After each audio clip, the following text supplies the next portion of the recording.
सौभाग्य द्रव्य हरिद्रा कुंकुम तेने शोभले सुख विद्रुम भाव भानवशा लक्ष्मी मनोरम प्रभा परम प्रकाश. त्या ठिकाणी स्वयंपाक घरामध्ये त्यांनी बसवले, त्याला कुंकू लावलं आहे, तिथं ओवाळणी केलेली आहे. कोण करते? प्रत्यक्ष पांडुरंग करते. कारण पांडुरंगाचा प्रश्न पडला होता, आपण जर या ठिकाणी घरात आणलं नाही तर या ठिकाणी मानकुजीला तिथे येवाई मारायचं राहणार नाही. म्हणून आता हा एक चमत्कार केला. भागीरथीला आणलं, स्वयंपाकघरात ठेवलेलं आहे, त्याला ओटी भरलेले, कुंकू लावलेलं आहे आणि आता अशा प्रकारे तो प्रसंग त्यांनी दाखवला म्हणतात. प्रभात झाली अरुण उदय उज्ज्वलित झाले कमल हृदय श्री पांडुरंग झाला सदय केली अभय भागीरथी. आणि अशा प्रकारे प्रत्यक्षात पांडुरंगाने भागीरथी आणलेला आहे.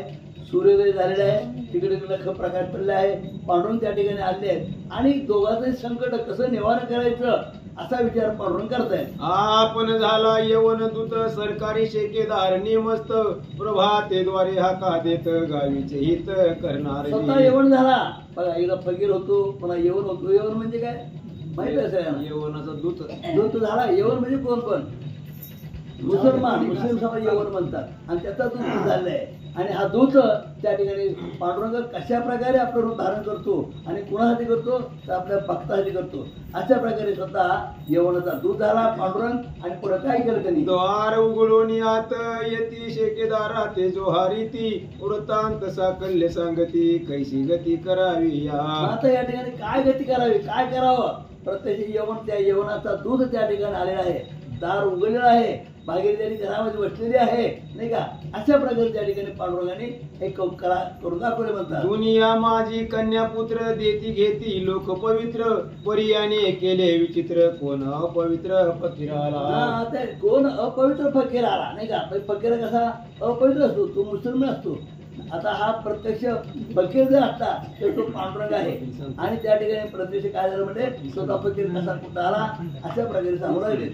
तयासी केले स्नुषादान आम्हाला विले लांछन मैंद बसला निबिड मन जैसे ध्यान बकाची. अशा प्रकारे काय केलं म्हणजे प्रत्यक्ष आपली सून दान केली फकीराला आणि स्वतःबद्दल जसा एखादा बघा असतो का नाही, पाण्यामध्ये डोळे दाखवून बसतो आणि आरामात पकडतो, तसं म्हणजे हे ध्यानस्थ बसलेलं आहे. माणूस ध्यानस्थ बसले आहेत, डोळे झाकलेले आहेत आणि काय केलं आपले सून दान केलेले म्हणजे कसा मैद आहे बघा. म्हणले आपली सून दान केली आणि डोळे झाकून बसला म्हणले असं ग्रंथकर्ते वर्णन करतात. आणि करीती आम्ही छळीला परण बोलता हा उगला शस्त्र काढिले कंठ छेदावा परी मनाला भैनसी. अशा प्रकारे आता युवाई भेटायला आलेत, आमची मुलगी दान केली नाही का आणि त्या ठिकाणी काय केलं मग प्रत्यक्ष सुरी त्याच्या नारळ लावले म्हणून मनामध्ये भीती नाहीये कुणाच्या मनकुजीच्या. त्याला माहिती आहे करता करता परमात्मा परमेश्वर आहे, तो निश्चित ह्या संकटातून वाचवले राहणार नाही. म्हणून मनामध्ये कुठलीच भीती मानकुच्या मनामध्ये नव्हती. आईचा न्यायाने केला बरे झाले तुम्ही आला शिक्षा करावी आजला बहुत मजला संतोष. अशा प्रकारे आलेले कोण येऊन आईवनाचा दूत आलेला आहे. आता ह्याला आम्ही शिक्षा करणार भगवंत एका अधिकाऱ्याचं रूप घेऊन आले खंड पाटील सांगते बरं झालं म्हणजे यवनाचा दूत आहे तो पांडुरंग आलेला स्वतः आणि बरं झालं म्हणजे तुम्ही या ठिकाणी आला. तुम्ही कोणाला येऊन खरा येऊन नाही, तो परमात्मा परमेश्वर आहे आणि त्या ठिकाणी काय म्हणतात बरं झालं म्हणजे तुम्ही आलात म्हणजे आमच्या हातून अशा प्रकारे अपराध घडणार होता अशा प्रकारे फडबोलत आहे. आईचा न्यायाने केला बरे झाले तुम्ही आला शिक्षा करावी याला बहुत मजला संतोष. अरे फार मारला म्हणजे हा बोलते यांनी काय करावं सोन दिली म्हणजे त्यांनी दान केली बरं झालं तुम्ही आला म्हणले नाही तर आम्ही आता शिरछेद करणार होतो तुम्ही आल्यामुळं आता पुढचा प्रसंग काय घडल ते सांगतात ना म्हणले. आमच्या वंशास लाविला पट्टा आपण वैसला योग पटा सीमा झाली शेकेदार भटा या कोण बटा शासन बरी. आता याला शासनच केले पाहिजे. हा कोण आहे शेतकरी आहे वगैरे वगैरे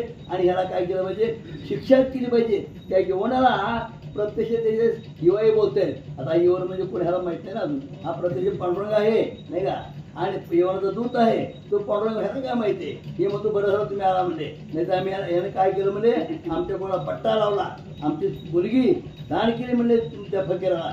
अशा प्रकारे ते युवाई त्या ठिकाणी बोलू लागले. आईसा सांगितला वृत्तांत तो मने धीर धरा व्हा शांत आता झाला निवांत आल्या कृतांत घेऊ नका. आता काय घाबरू नका म्हणले. काय आता कसे तो यवन म्हणजे देव झालाय तिथं या दोघांची संपूर्ण संकटच सोडवायचं आहे. काय संकट आहे त्या मालपूच्या नरदेव सुरू ठेवले त्या ठिकाणी प्रत्यक्ष भागीरथीला अनेक त्रास झालेला आहे. आता ह्या संकटातून वाचवायचं कसं, तर त्यावेळी ते म्हणतात बरं झालं तुम्ही आलात, नाही आमच्या हातून अपराध घडला असता, याला आम्ही मारला असतं, अशा प्रकारे त्या ठिकाणी त्याची वय बोलतात. आपण येऊन वसरीवरी बंधन सोडिले निज करी, म्हणती याचा अपराध जरी पावे चतुरी विचारून. अरे वाटत बघत आईचा न्याय याने केला, बरे झाले तुम्ही आला, शिक्षा करावी याला बहुत मजला संतोष. ग्रंथकर्ते या ठिकाणी सांगतायत, भगवान परमात्म्यानं भागीरथीला राजाला वनामधून तिच्या स्वयंपाकघरामध्ये पोच केला आणि स्वतः एक सरकारी दूत म्हणून त्या ठिकाणी बाहेरनं आला. देवाला काही करता येतं, बाहेरनं सरकारी दूत म्हणून आला. आता त्याच्याकडे सत्ता असल्यामुळे सगळ्या लोकांनी त्याला नमस्कार केला, राम राम केला, बोलले त्याच्या बरोबर. सगळं वृत्तांत बाबाजी फंडानं त्यांना सांगितले, या असं असं घडले. त्यावेळेस त्यानं सांगितलं तुम्ही याला मारा. कोणाला? मानकुजी महाराजाला. तुम्ही जर ह्यांना त्रास दिला, मारला, कारण तर शासन करते तुम्ही, सरकारची माणसं आहे, त्यामुळं आम्हाला कायदा हातात घेता येत नाही. तुम्ही जर ह्यांना मारलं तर आम्हाला आनंद होईल असं या ठिकाणी सांगतात. आमुच्या वंशास लाविला पट्टा, पण बैसला योग पटा, सीमा झाली शेकेदार भटा, या कुणबटा शासन बरे. आणि त्यावेळेस तो बाबाजी फंड भागीरथीचा वडील त्या शेकेदाराला म्हणजे दूताला सांगू लागला की आमच्या वंशाला डाग लावलाय, पट्टा लावलाय, ह्यांच्या घरातली सून हे आमची मुलगी आहे आणि त्यानं दान देऊन टाकली, त्याच्यामुळे ह्याला तुम्ही मारा, दंड करा. होय, शासन करा ह्याला, तुमच्याकडे नाही, तुम्हाला काय शासन करा, त्याला दंड करा. आणि त्याला जर दंड केला तर आम्हाला आनंद होईल असं तो फंड बोलू लागला. आईचा सांगितलं वृत्तांत, तो म्हणे धीर धरा व्हावे शांत, आता झालात निवांत, आल्या कृतांत भिवू नका. त्या शेकेदाराने सांगितलं, आणि ते शेकेदार म्हणजे कोण? आबांनी सांगितलं. कोण होतं? पांडुरंग होते. भगवान परमात्माच होता शेकेदाराच्या. त्यानं सांगितलं मी शासनच करायला आलोय, मी कशाला आलोय, तुम्ही टेन्शन घेऊ नका, काळजी करू नका, मी आहे.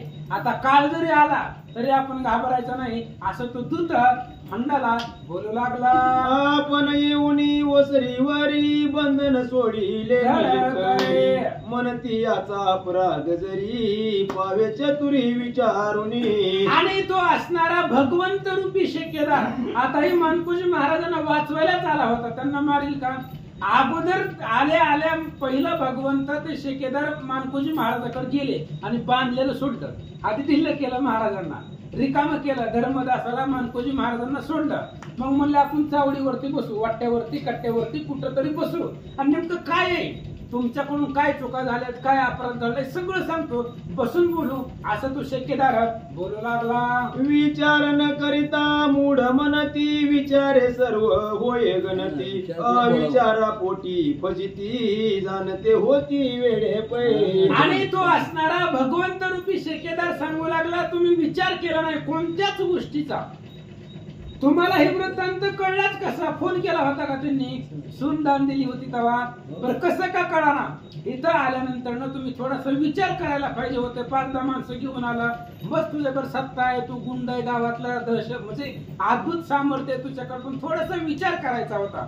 विचार न करता जर कार्य केलं तर अपमान होतो असं या ठिकाणी बोलतात. आता सावे सावधान न बोलावे दुर्युक्ती दुर्वचन, ऐका माझे व्यवहार वचन, तुम्ही सज्जन फंड म्हणता.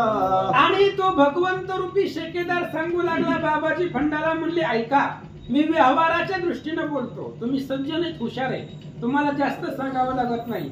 मी आता जी तुमच्या घरामध्ये जो प्रसंग घडलेला आहे, तुमच्या मुलीच्या सासरमध्ये जे बी काही घडलंय, मी पहिल्यापासून व्यवहाराच्या भाषेतून तुम्हाला समजावून सांगतो, ऐका असं सांगतात. मग ते राहिले निवांत, जेवी शास्त्रा माझी वेदांत, भक्ती न भक्ती झाली तटस्थ, राहिले स्वस्त न बोलता.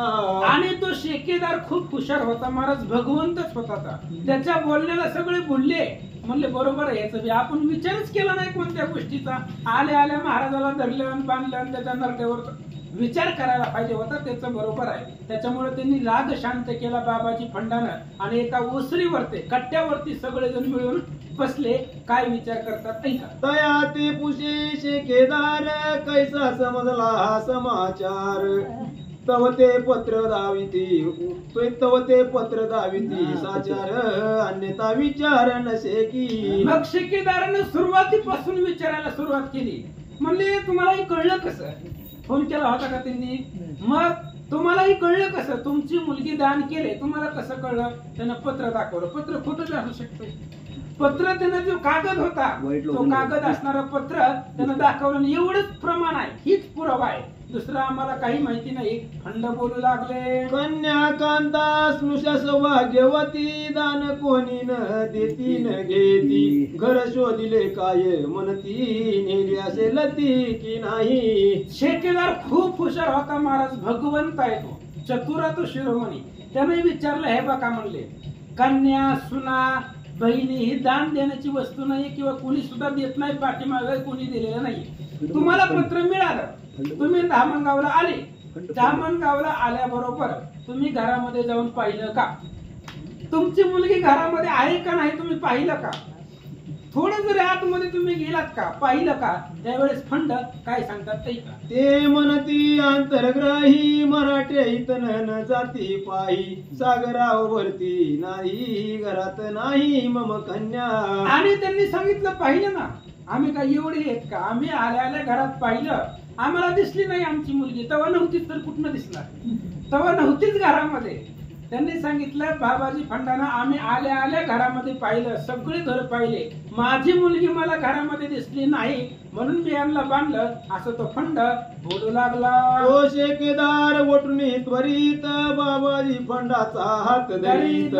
सवे व्रत घेतले शाश्वत अंतर्ग्रहात प्रवेशले. आणि त्यावेळेस त्यानं सांगितलं बाबाजी फंडानं बघितलं होतं, मी आलो धामणगावामध्ये यांच्या घरामध्ये पाहिलं, मला माझी मुलगी दिसली नाही. कुठलाच महाराष्ट्री भगवंत रूपी शेकेदार नाही म्हणतोय.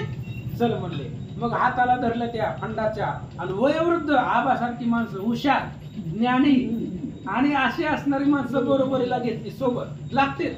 आणि ती असणारी 5-6 माणसं बरोबर घेतली आणि तो शेकेदार बाबाजी फंडाचा हात धरला आणि आतल्या घराकडे निघाला. तो समोर देखील माया ममता जो सर्वासी समान समता. व्रता धाडून झाले नमिता विषवंता हो म्हणती. आणि मग थोडस आतमध्ये गेल्यानंतर ना काल आपण ऐकलं ममता दोन्ही सुनांना घेऊन रडत बसलेल्या होत्या त्या कोपऱ्यामध्ये. पाहिलं सगळ्यांनी ममतेला. मग सगळ्यांनीच त्या ठिकाणी आशीर्वाद नमस्कार केला ममता आई साहेबांना. पुढे निघाले ऐका. बाणवश ग्रहासमोर आले फंड आणि शेकेदार. तो नेत्री देखून या पितर करी नमस्कार भागीरथी. आणि थोडस आतमध्ये गेले. स्वयंपाक घरामध्ये गेल्यानंतर ना भागीरथीनं पाहिलं आपले वडील आलेले आणि बरोबरीला अनेक वयोवृद्ध माणसं आहे. त्यावेळेस भागीरथी उठली आणि आपल्या वडिलांना नमस्कार केला. पुत्रवती म्हणे फंड काय जनानी माजविले बंड. गोदावरी घेतले या बंड बोल भांड आम्हा केले. आणि भागीरथी आपल्या वडिलांना बोलू लागली. काय केलंय म्हणले तुम्ही? मी तर घरामध्येच स्वयंपाक करत बसले होते, तुम्हाला दिसलेच नाही. काय केलंय म्हणले? तुम्ही विनाकारण तुम्ही मानकोजी महाराजांना त्रास दिलाय. तो माझा सासरा आहे. कुणाचं तरी 4 लोकांचं वाईट लोकांचं तुम्ही ऐकलं, महाराजांना धरलं, माझ्या नवऱ्याला बांधलं, असं तुम्ही का केलं? भागीरथी बोलू लागल्या. राहे आहे फंड मनीत स्वयं पाहे तो स्वयरा व्यर्थ. बोधासी गांजिले अपरमित परिसत्व सत्ववंत श्रेष्ठ तो. आणि बाबाजी फंड सांगू लागला. ज्यावेळेस भागीरथीला समोर पाहिलं त्यावेळेस मग त्याला वाटलं आपण जे केलंय ते चुकीचं केलं. कारण मानकोजी महाराज संत आहे, कुलवान घराणा आहे आणि अशा संताला आपण त्रास दिलाय. कारण आपली मुलगी तर कुठंच गेलेली नाहीये, आता घरामध्ये आपल्या समोर आहे. त्याच्यामुळे आपण तर दरवाजातच होतो, इथनं बाहेर ना आली का ती कुठंच गेलेली नव्हती. म्हणून तो मानकोजी महाराजांना त्रास दिल्याबद्दल तळमळ व्यक्त करू लागला. शेकेदार म्हणे फंडा काय मिळवून या बंडा वाद केलास वितंडा लाविले तोंडा काळे मा. आणि तो शेकेदार भगवंत रूपी शेकेदार फंडाला बोलू लागला, बघ म्हणले तुझी पोरगी आहे का नाही घरामध्ये, मग कशाला विनाकारण तू अविचारपणाने त्या ठिकाणी मानकोजी महाराजावरती हात उचलला, त्यांना बांधून टाकलं, धर्मदासाला बांधलं, अविचारपणाने ही का केलं असं तू शेकेदार बोलू लागला. दूत लावून या पाटी दंड घेतला उठा उठी खंड झाले म्हणे हिंपुटी अभिमान पोटी जिराला. त्यावेळेस तो शेकेदार बोलू लागला, 4-5 माणसं गावातली आणली, हातामध्ये काट्या कुऱ्हाड्या दिलं, घराची तोडफोड केली, दरवाजा तरी एका लातात तोडला, काल आपण सांगितलं, दरवाजा तोडून टाकला, म्हणले कवाड मोडलं त्यांचं, आणि अनेक माणसं घेऊन महाराजांना त्रास दिला. असं बोलणं ऐकल्यावर त्याच्या मनातला अभिमान गर्व संपला, नम्र झाला.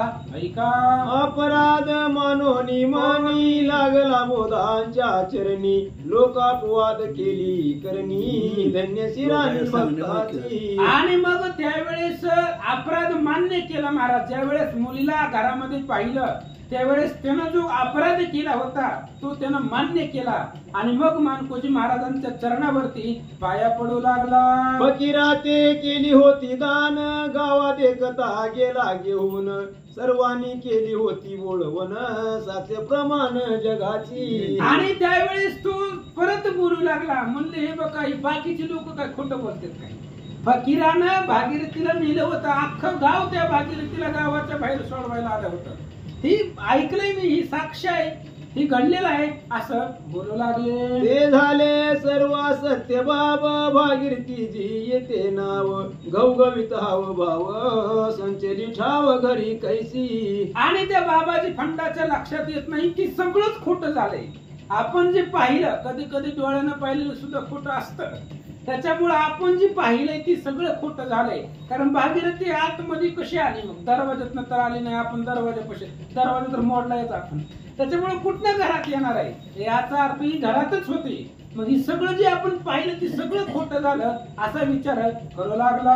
हे झाले अपूर्व वर्तमान आम्ही वाड्यात एक रात्रंदिन परी आली नाही दिदली सोडून फकीराने. आणि त्यावेळेस परत मनामध्ये विचार केला बाबाजी फंडानं, एक रात्र एक दिवस वाड्याच्या बाहेर आम्ही आहेत, मानकोजी महाराजांच्या घराच्या पुढेच आहेत दरवाजामध्ये, आणि ही कुठनं आलीच नाही घरामध्ये, आम्ही कुणीच पाहिलं नाही हिला येताना. फकीरानं कवा नेली, कवा सोडली, कवा घरात आणून ठेवलं, काहीच कुणाला तपास नाहीये असा विचार करू लागला.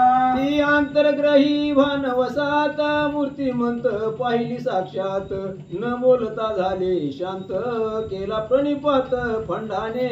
आणि मग तो असणारा आता डोळ्यासमोर आपली मुलगी आहे, कुठून येताना पाहिलं नाही, कोणी आणताना बघितलं नाही, मग आतमध्ये स्वयंपाक घरामध्ये त्याच्यामध्ये असताना पाहिलं, त्याच्यामुळे तू काहीच बोलला नाही, लाजनं खाली मान घातली आणि महाराजांना नमस्कार केला. भागा म्हणे जी ताता तुम्ही ऐकोनी पूजन वार्ता गंगा केला मा भोवता बोध भरता दुःख वेले. आणि भागीरथी बोलू लागली आपल्या वडिलांना, म्हणले पप्पा तुम्ही थोडा विचार करायला पाहिजे होता, आले तर अजून गावातली लोक घेऊन, यांना माझा नवरा आहे, तो माझा सासरा आहे, आणि यांना तुम्ही 4 लोकांचा ऐकून का त्रास दिला. भागीरथी वडिलांना बोलते, मज नांदणे यांच्या घरी तुम्ही झाला निसीम वैरी तेने बोलतील सासरी आयशी सोयरी चाल नसे. आणि भागीरथीने सांगितलं तुम्ही आमच्या सासरच्या संसारामध्ये लक्ष घातलंच कशावर, अरे तुम्ही याचा यांना बोलून निघून जाचा, इथं नांदायचंय मला, तुम्ही नांदणार आहे का यांच्यापाशी, आज तुम्ही ह्यांना बोलले पण मला आयुष्यभर यांचं बोलणं सहन करावं लागेल, ती सासर आहे माझं, आज तुम्ही निघून जाचा हे आम्हाला सहन करावं लागेल. भागीरथी बोलतात, मी तव पराची जाण कांता हक्क वेचिले तिने भरता तेथे काय करील पिता शास्त्र न जाणता भ्रंशला. भागीरथीने सांगितलं महाराज लग्न झाल्यानंतर ना मुलगी आपली नसतेच, कन्यादान ज्यावेळेस होतं त्यावेळेस आई वडिलांचं काहीच तिच्यावरती जास्त अधिकार राहत नाही. मी दुसऱ्याचे आहे, दुसऱ्याच्या घरात नांदणारी आहे, तुम्ही आला 4 लोक घेऊन माझ्या नवऱ्याला बांधलं, सासऱ्याला बांधलं, अहो ह्यांच्याच घरी मला नांदायचंय, तुम्ही निघून गेला पुन्हा सासूरवास मला आहे, ह्यांनी जर मला काय बोलले तर त्याला जिम्मेदार कोण आहे? त्यामुळं काहीच विचार न करता अविचारपणाने तुम्ही का हात उचलला? भागीरथी वडिलांना बोलता, आता येणे जाणे खुंटले, माहेर म्हणता नसे उरले, ऋणानुबंध नाते तुटले, नायक विटविले बोधराया. त्यावेळेस भागीरथीने सांगितलं आता येणं जाणं नाही म्हणले, माहेर संपलं. अहो नवऱ्याला सासऱ्याला मारलं आणि माहेर असताना सुद्धा आता माहेरचा ऋणानुबंध संपला. तुम्ही माझ्या सासऱ्याला नवऱ्याला त्रास दिला, त्याच्यामुळे आता कधी माहेरला येणं जाणं नाही. भागीरथी बोलता, आईशी बोलता भागीरथी, पिता दुःखित झाला चित्ती, धन्य यांची सत्व भक्ती, उदार मूर्ती दयाळू. आणि भागीरथी मुलगी बोलली सगळ्यांच्या समोर वडिलांना. त्यावेळेस बाबाजी पंडाला भयंकर दुःख वाटलं महाराज. आणि मग त्या ठिकाणी त्याला विचार केला की सत्वशील घराण्यामध्ये सत्व राखणारी आपली मुलगी आहे. विचार करू लागला, आईशी या सोयऱ्या निर्मळा, वार्ता ऐकून कुचळा, कापित होती याचा गळा, पातका चळा वगळलो. आणि बाबाजी फंड विचार करू लागला, ही एवढा सुंदर सोयरा आहे मानकोजी महाराज, आणि या सोयऱ्याचा गळा कापणार होतो मी. ही मोठं पाप माझ्याकडून घडणार होतं, पण आज ते वाचलं, ह्या पापापासून मी सुटलो असा विचार करू लागला. संत छळाचे महात्पापक, निर्मूळ करी वंश घातक, परिदयावंत बोध बळहका, मी घातक धनेचू. विचार केला महाराज त्यानं, संत छळण महापाप आहे. सगळ्यात मोठं पाप म्हणजे संताला त्रास देणं. सीता रावणाकडे कशामुळे गेली हो? फक्त लक्ष्मणाला बोलली बघा, नाही तसलं बोलली. अहो लक्ष्मण असताना रावणाची काय ताकद आहे समोर येण्याची? पण लक्ष्मणाला बोलल्यामुळं 6 महिने दुष्टाच्या इथं राहावं लागले. संत छळणाचं पाप आहे, आणि संताचा आपण छळ केला त्याच्यामुळे ती महापाप डोक्यावरती बसलं. विचार करू लागला, अभिमान झाला गलित, पश्चातापे चळचळा कापत, मने मी नाहक घेतली आफत, म्हणता पत लाज वाटे. आणि बाबाजी फंडाचा जो अभिमान होता, गर्व होता, सगळा संपला. स्वतःला दोष देऊ लागला, पश्चाताप करू लागला. जे केले ते खूप चुकीचं केलंय, वाईट कृत्य आपल्याकडून घडलं. विचार करू लागला, सोय न जाणता सोयऱ्यासी दंड, नाना यातना अपशब्द उदंड, बोलून मारित होतो थंड, बाबाजी फंड उस्मरत असे. बाबाजी जो होता तो त्या ठिकाणी विचार करू लागला, मी अशा प्रकारचं कृत्य केलंय, कुठल्याच प्रकारचा विचार न करता मारित होतो मानकोजी महाराजांना. हा असणारा धर्मदास जावई येतो, त्याला सुद्धा आपण मारला असतं, कुठल्याच प्रकारचा विचार केला नाही, याचा पश्चाताप होऊ लागला. त्राहे त्राहे त्राहे स्वामी, अपराध केला निष्कामी, आता जातो आपुले ग्रामी, तुम्ही निजधामी असावे. त्यावेळेस बाबाजी फंडाने सांगितलं, महाराज क्षमा करा. मानकोजी महाराजांच्या चरणावरती बाबाजी फंडानं भागीरथीच्या वडिलांनी डोकं ठेवलं, सांगितलं आता जे घडलंय तो अपराध आहे आणि तुम्ही संत आहे, त्याच्यामुळे अपराध पोटामध्ये घाला आणि आम्हाला आमच्या गावी जाण्याची आज्ञा द्या. बोलू लागला, भागुबाईशी पुसून हिरमुळ झाला निराभिमान, मग बोधाती नमुन केले स्तवन व्याह्याचे. आणि भागीरथीला विचारलं, जात असताना तिला विचारपूस केली, आणि विचारपूस केल्यानंतर ना मानकोजी महाराजांचं अपार स्तवन तो करू लागला. अजात शत्रू बोध संत, मानापमानी नाही चित्त, संमती याती आलिंगित, मन ठेवी चित्त हरिपदी. आणि मग विचार केला महाराज, कोणी बाबाजी फंडाने आजाद शत्रू आहे, मानकोजी महाराजांचा शत्रूच नाहीये. अहो नरड्यावरती तलवार ठेवली, राग यायला पाहिजे होता की, पण आला नाही, कारण भगवान श्री विष्णूची ऑर्डर आहे. पहिला अध्याय, शांत रूपे अवतार धरा. मीटिंग झाली होती विष्णुदेवांची, तेव्हा त्यांनी सांगितलं होतं काही जरी झालं तरी आपल्या अवताराला यायचं नाही, त्याच्यामुळे शांत स्वरूपामध्ये अवतार धरून कार्य करायचे. तेच मानकोजी महाराजांनी आजपर्यंत पार पाडलं. कधीच कुणाचा राग त्यांना आला नाहीये, आणि तेच स्तुती करू लागला. अजात शत्रू बोध संत, मानापमानी नाही चित्त, सोयऱ्याती आलिंगित, मन ठेवी चित्त हरिपदी. आणि मान अपमान नाहीये. त्या असणाऱ्या बाबाजी फंडाला आलिंगन दिलं, मिठी मारली आणि सांगितलं भजन कर. आता तरी तू तिला ये, इथून पुढे तरी भगवंताचं भजन कर. भगवंताच्या पायावरती विश्वास ठेव.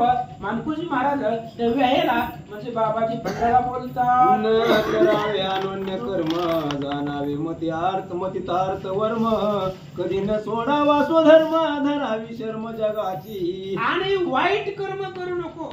जिथून पुढे जीवन जगत असताना कुठल्याही प्रकारचं वाईट कर्म करू नको आणि भगवंताचं भजन कर आणि सुखानं आनंदानं राहा. महाराज बोलतात, आता ही शेवटीची पाळी गोष करावी श्री गोपाळी आशा पाश खानन पाळी लावी कपाळी श्री मुद्रा.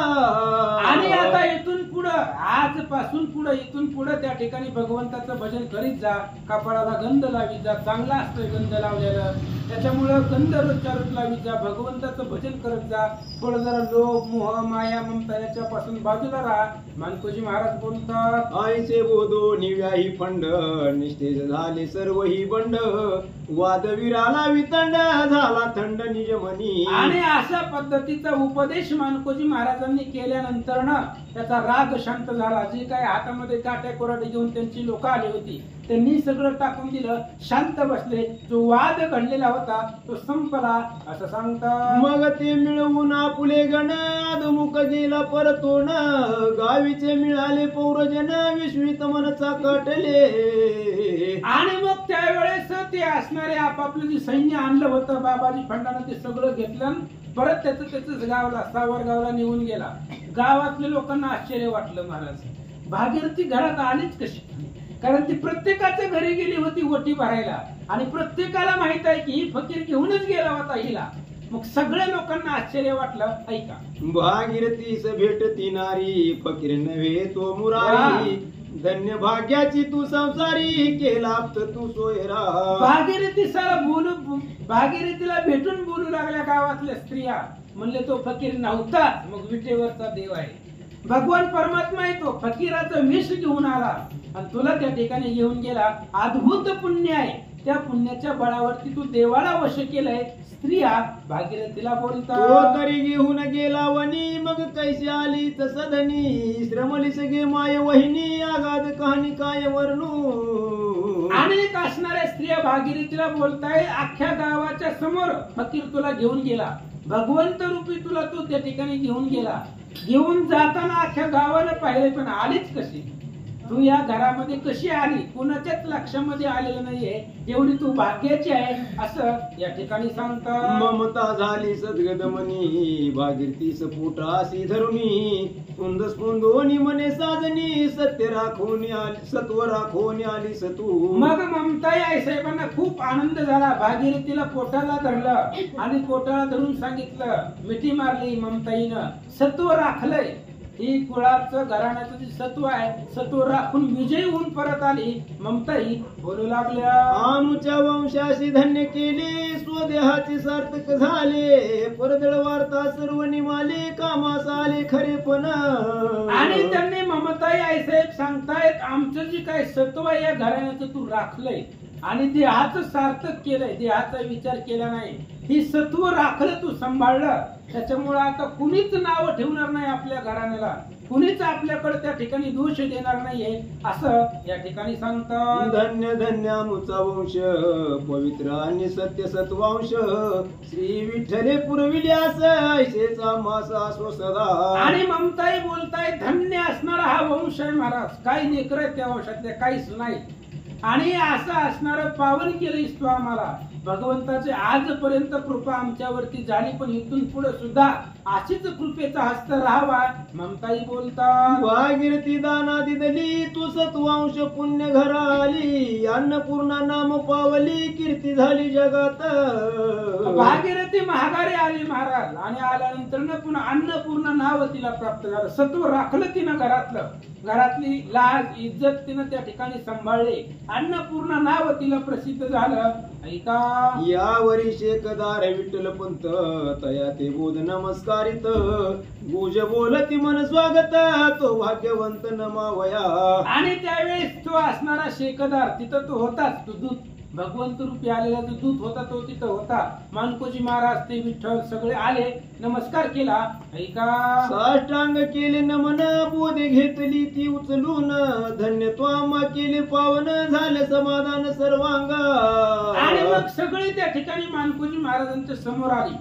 मानकोजी महाराजांना खूप आनंद झाला. भागीरथीला उचललं, मानकोजी महाराजांनी उचललं आणि त्या ठिकाणी सांगितलं तू सत्व सांभाळलंय आमचं. याचा खूप आनंद महाराजांना वाटला.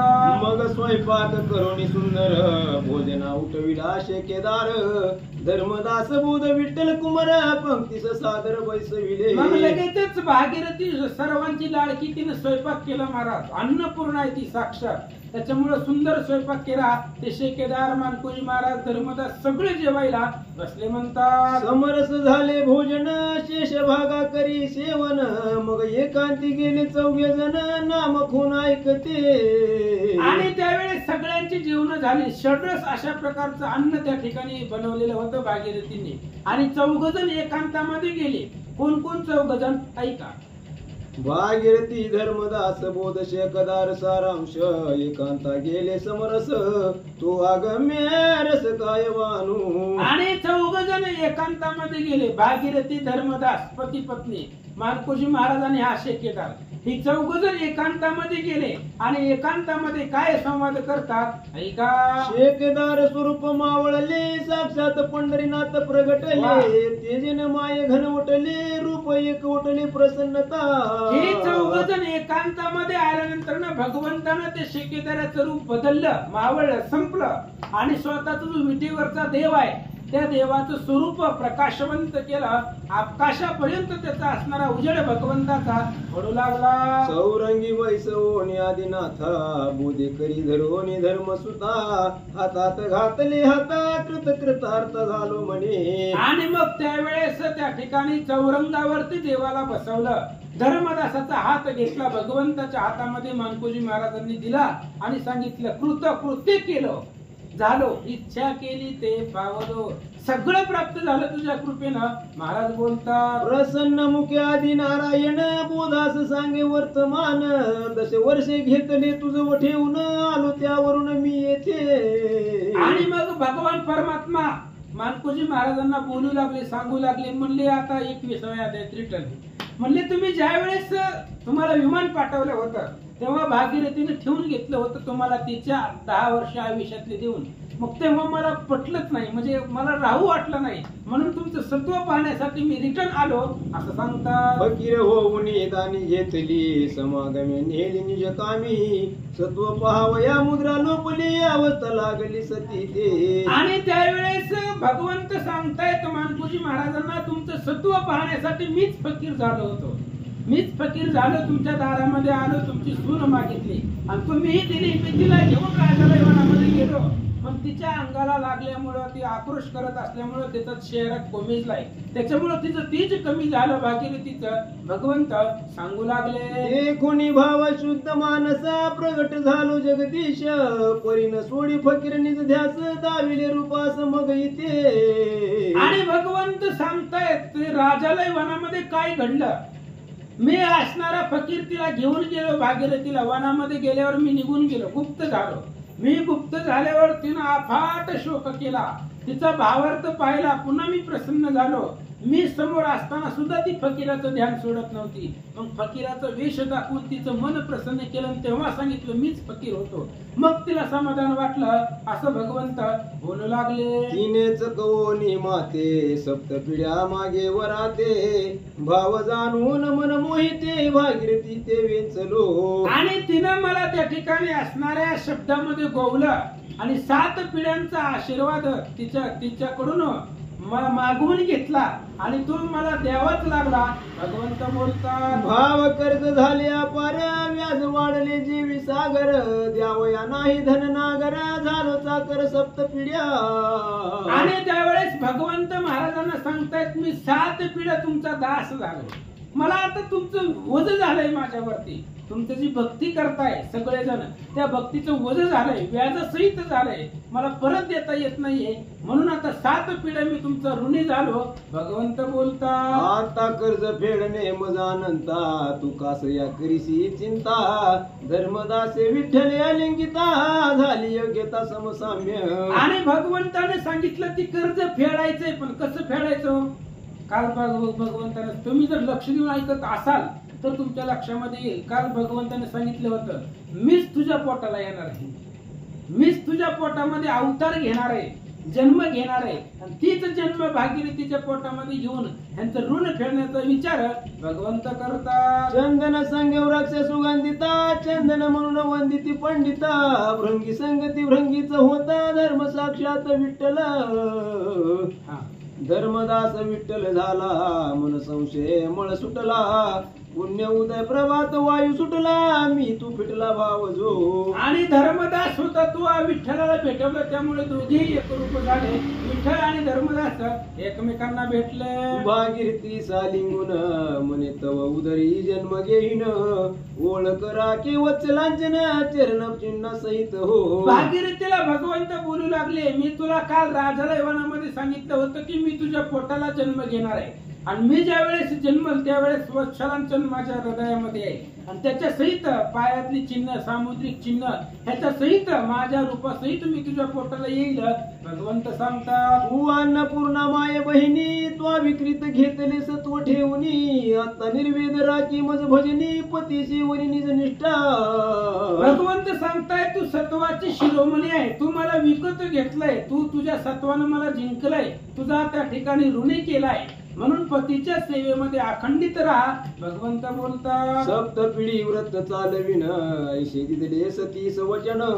बोधा निवेदिता झाली सगन, मने पावन आता झालो. त्यावेळेस त्या ठिकाणी भगवंत सांगतायत भागीरथीला, काल तुला राजालय वनामध्ये शब्द दिलेला होता, 7 पिढ्या यांच्या कीर्तनामध्ये टाळ घेऊन उभा राहील किंवा यांच्यावरती कृपाहस्त ठेवेल, त्यांची रक्षा करील.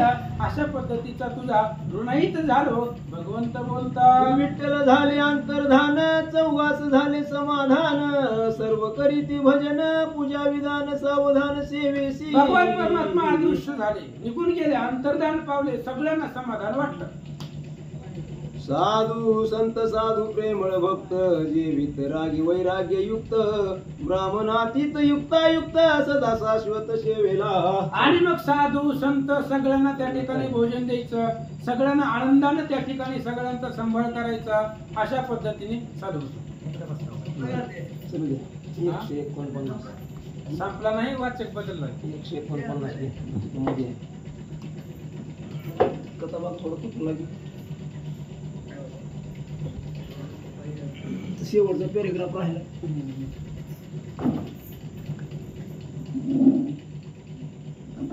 एक मिनिट राम थांबा. कुंडली एक मिनिट बघ.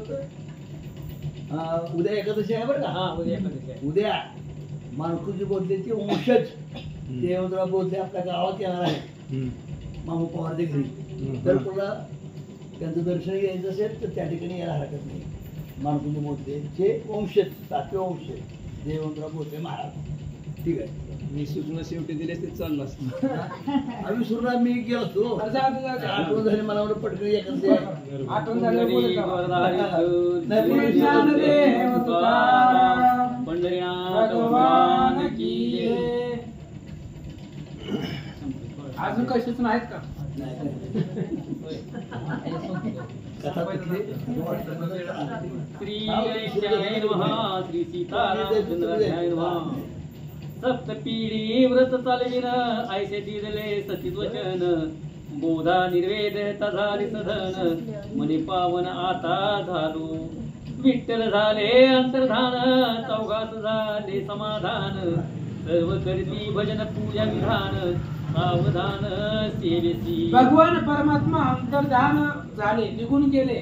भागीरथीला सांगितलं, 7 पिढ्या तुमच्या वंशामध्ये तुमचं ऋणाहित राहील, तुमच्या सगळ्या 7 पिढ्यावरती माझा कृपाहस्त राहील.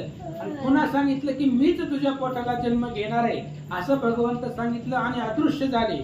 आणि देव गेल्यानंतर ना आता मानकोजी महाराजांचा व्यवहार पहिल्यासारखा चालू झाला. घराला आलेल्या संताला भोजन देणं, त्याची पाद्यपूजा करणं, सगळ्यांना त्या ठिकाणी प्रेमानं वागणं, हा असणारा संसार महाराजांचा सुरू झाला. संत साधू प्रेम भक्त जे वितरागी वैराग्य युक्त ब्राह्मण तीत युक्त युक्त सदा सशक्त सेवेला. आणि आता मानकोजी महाराजांचे त्या ठिकाणी घरी येत होते. कीर्ती एवढी वाढलेली होती महाराजांची. आता कालपासून जास्त कीर्ती वाढली, सतीदान केली, त्याच्यामुळे अद्भुत महिमा त्यांचा वाढला. या सगळ्या पंचकृषीमध्ये महाराजांचं नाव आघाद वाढलं. त्याच्यामुळे लांब लांबून त्या ठिकाणी संत वैरागी साधू महात्मा घराला येत होते. सदा व्रत चालले आढळ तेने तृप्त झाले भूमंडळ येथा काय वर्षा खंडळ नाम मंगळ घोष होतो. आणि मग सगळेजण यथाकाळी पाऊस पडत होता, वेळेच्या वेळेला पाऊस पडत होता. आणि सगळे संतजन भक्त मंडळी येत होते. भगवंताच्या नावाचा गजर चालू होता, भजन कीर्तन चालू होतं. असं सांगतात यावर यानं पूर्ण सती प्रारब्ध दयी झाली गर्भवती श्रीनाथ पोठास येती देव करती येर झाला. आणि त्यावेळेस ही अन्नपूर्णा म्हणजेच भागीरथी कालांतरानं गर्भवती झाली आणि तिच्या पोटाला भगवान परमात्मा येणार होता. त्याच्यामुळे आकाशातली देव लोक धामणगावच्या वरच आकाशात विमान घेऊन होते. देव आला की फुलांचा वर्षाव करायचा आणि देव गर्भाला येणार होता म्हणून आनंद उत्सव सुरू होता. त्रिदशा सहित सुरेंद्र 88 सहस्र ऋषी मुनींद्र अमृत वृष्टी करो चंद्र श्री इंद्रेंद्र गर्भवासी. भगवान परमात्मा गर्भवासाला येणार आहे महाराज. भक्तासाठी त्याला करावंच लागतं. स्वतः भागीरथीच्या पोटामध्ये भगवान परमात्मा गर्भवासाला येणार म्हणून महादेवासहित इंद्र चंद्र वरुण सगळेजण आकाशामध्ये फुलांचा वर्षाव घेऊन त्या ठिकाणी फुलं हातामध्ये घेऊन उभे होते. गर्भस्तुती करीती देव पुष्पे वर्षे ती सदैव भाग्योदयाचे उदेले दैव करीती भूदेव संतर्पण. अहो त्या गर्भाची स्तुती करत होते कारण गर्भामध्ये भगवान परमात्मा होता, भागीरथीच्या पोटात देव होता आणि त्याच्यामुळे त्या गर्भाची स्तुती सगळे देव लोक करत होते. आणि जमिनीवरती मानकोजी महाराज अन्नदान क्षत्रदान चालू होता. चंद्रकळा पूर्व वाढती तैसे गर्भास मास भरती अवयव झाले यथास्थिती समय प्रसूती पात्र. आणि त्यावेळेस चंद्राची कळा वाढावी तशा पद्धतीने दिवसावर दिवस जात होते आणि भागीरथीच्या पोटामध्ये जो गर्भ होता त्या गर्भाचे अवयव तयार होऊ लागले आणि प्रसूतीची वेळ जवळ आले. पूर्णांश अवतार झाला जया गर्भात विठ्ठल भेटला पुत्र होऊन वंश उद्धरीला जन्म पावला भगवंत. आणि त्यावेळेस त्या ठिकाणी असणाऱ्या भागीरथीच्या पोटामधून तिचं असणारं लेकरू म्हणजे भागीरथी गर्भवती झाली आणि संतती प्राप्त झाली. स्वतः भगवान परमात्म्यानं अवतार घेतलेला आहे, भगवंतानच अवतार घेतला म्हणून त्याचंही नाव पुढं भगवंतच ठेवलं. ऐका स्वर्गी होती दुदंबिनाद स्तुती करती नानाविध मिळाले अबला नारी वृद्ध झाले सिद्ध कामाटी. अहो भगवान परमात्म्यानं पोटात जन्म घेतला भागीरथीच्या पोटी. त्याच्यामुळे आकाशामध्ये रोज दुदुंबी वाजत होत्या, फुलांचा वर्षाव होत होता, सर्वांना आनंद झालेला होता.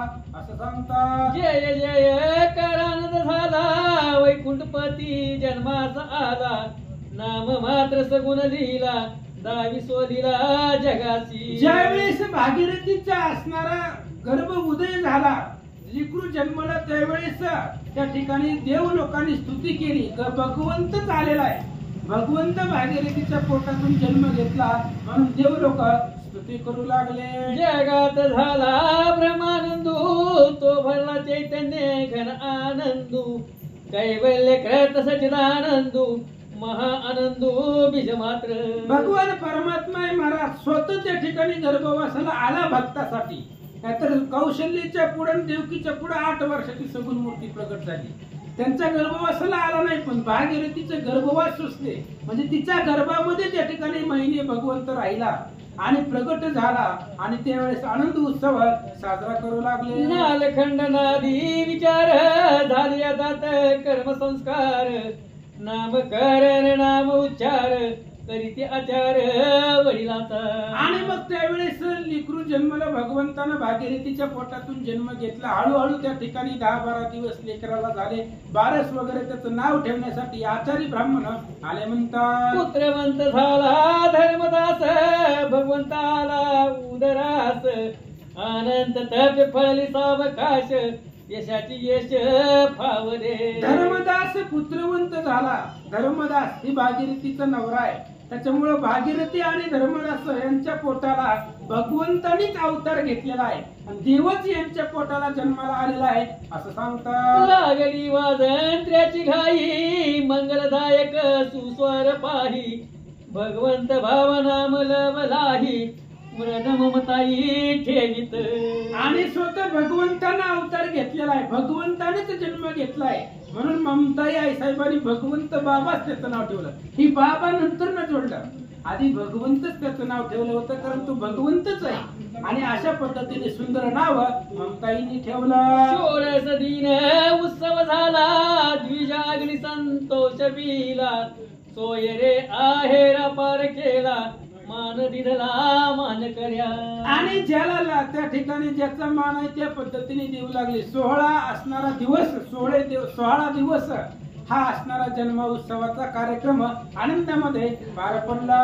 भोजन पान दक्षिणे तृप्त केले सर्व ब्राह्मणे मागती ते देऊन मागणे नाही न म्हणे कवनासी. आणि मग त्या ठिकाणी सगळे ते स्वागत सगळ्यांचं स्वागत होत होतं. सगळे आनंदाने वर्तन करत होते. कोणाला मान नाही अभिमान नाही गर्व नाही असं सांगतात. येता सांग झाले बरसे धर्म संतोषे निजमानसे भागीरथीचे बराले यश झाला वश पांडुरंग. आणि यथा सांग त्या ठिकाणी बारस झालं. त्या लेकराचं नाव वगैरे ठेवलं. धर्मदासाला आनंद वाटला.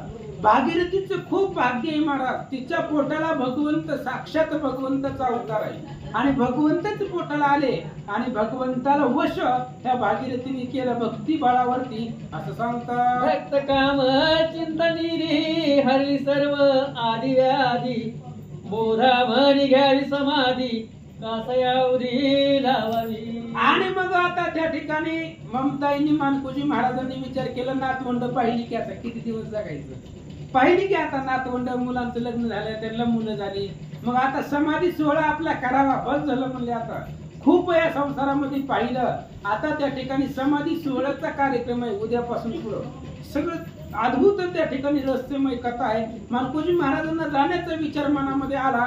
ऐका तुकाराम वाणी यांचे प्रसिद्ध अभंग गाती जगचित बोध साम्रादायी शुद्ध केले अविध निजमार्गी. आणि मानकोजी महाराजांनी त्यांच्या जीवनामध्ये काय केलं हो येऊन आल्यानंतर अविंद लोक जी होती वाईट मार्गाने वागणारी यवन जातीची लोक त्यांना सुद्धा मार्गाने लावलं. बघितलं आपण 18-19 अध्याय तोच आहे. अशा लोकांना सुद्धा भक्ती पंथाला लावलं. काय लोकांचा उद्धार केला. ही जीवनामध्ये मानकोजी महाराजांनी केलेला आहे. तुकाराम महाराजांच्या अभंगाचं गायन त्यांचं भजन त्यांनी वर्णन केलेलं अभंग महाराज म्हणत होते. जितके शिष्य तितके अभंग गणित समान करी श्रीरंग तोडी भक्ताचे भवभंग केले अभंग सामरसी. मानकोजी महाराजांचे अभंग सुद्धा पुढे रचले महाराज. जेवढे त्यांचे शिष्य संप्रदाय आहे तेवढे अभंग त्या ठिकाणी तयार केले. भगवंतांनी केले संतांनी केले. अशा पद्धतीने सांगू लागले. श्रोती द्यावे वधान ममतास झाले पौत्र दर्शन आता समाधी आख्यान परम पावन योगिया. ग्रंथकर्ते सांगतायत आता 2च अध्याय राहिले आणि दोन्ही अध्यायामध्ये दोघांची समाधी आहे. ममताईने विचार केला आता त्या ठिकाणी आपण मुलाचं नातवंडाचं दर्शन मुखचंद्र पाहिला. आता आपणही निजधामाला जायला काही अडचण नाहीये म्हणून उद्याच्या प्रसंगामध्ये ममताई निजधामाला जाणार आहे आणि त्यांच्या समाधी सोहळ्याचा कथा ऐका. परत परस्थळा पावले निज निज तत्व सामावले ते ऐकोन श्रोते वहिले जे रे जिंकिले काम क्रोधा. मानकोजी महाराज आहेत संत आहे. अवताराला आले पहिल्या अध्यायापासून आज 23 अध्याय झाले. मग 23 अध्यायापर्यंत काय काय चरित्र आपण ऐकलं, काम क्रोधाला जिंकलेलं आहे. एवढं अद्भुत चरित्र आपण रोज ऐकतो आज, आणि अशा पद्धतीचं चरित्र त्यांनी त्यांच्या जीवनामध्ये केलं असं सांगतात. जीवदशा हरण गेली, शिव महिमा उपरम आली, शिव शिव झाली भोली, हा पावली सुखरूप. आणि अशा पद्धतीने ग्रंथकर्ते सांगतायत ही मानकुजी महाराजांचं जीवन चरित्र आहे. अथांग त्यांनी त्या ठिकाणी सहन केलं लोकांचा त्रास. आता नरड्यावरती तलवार ठेवली तरी सुद्धा घाबरले नाही, भजन चालू होतं. आणि अशा पद्धतीचं ही चरित्र आहे. जीव नावाचा ग्रंथ करते त्या ठिकाणी नमस्कार करून बोलू लागले. इथे श्री बोधगिलांबरी, शिवगौरी विनोद चिदांबरी, भक्त काम कल्प ध्रुम औदुंबरी, त्रयोदशोत्तमाध्याय कृष्णार्पणमस्तु. पुंडलिक वरदाय विठ्ठल, श्री ज्ञानदेव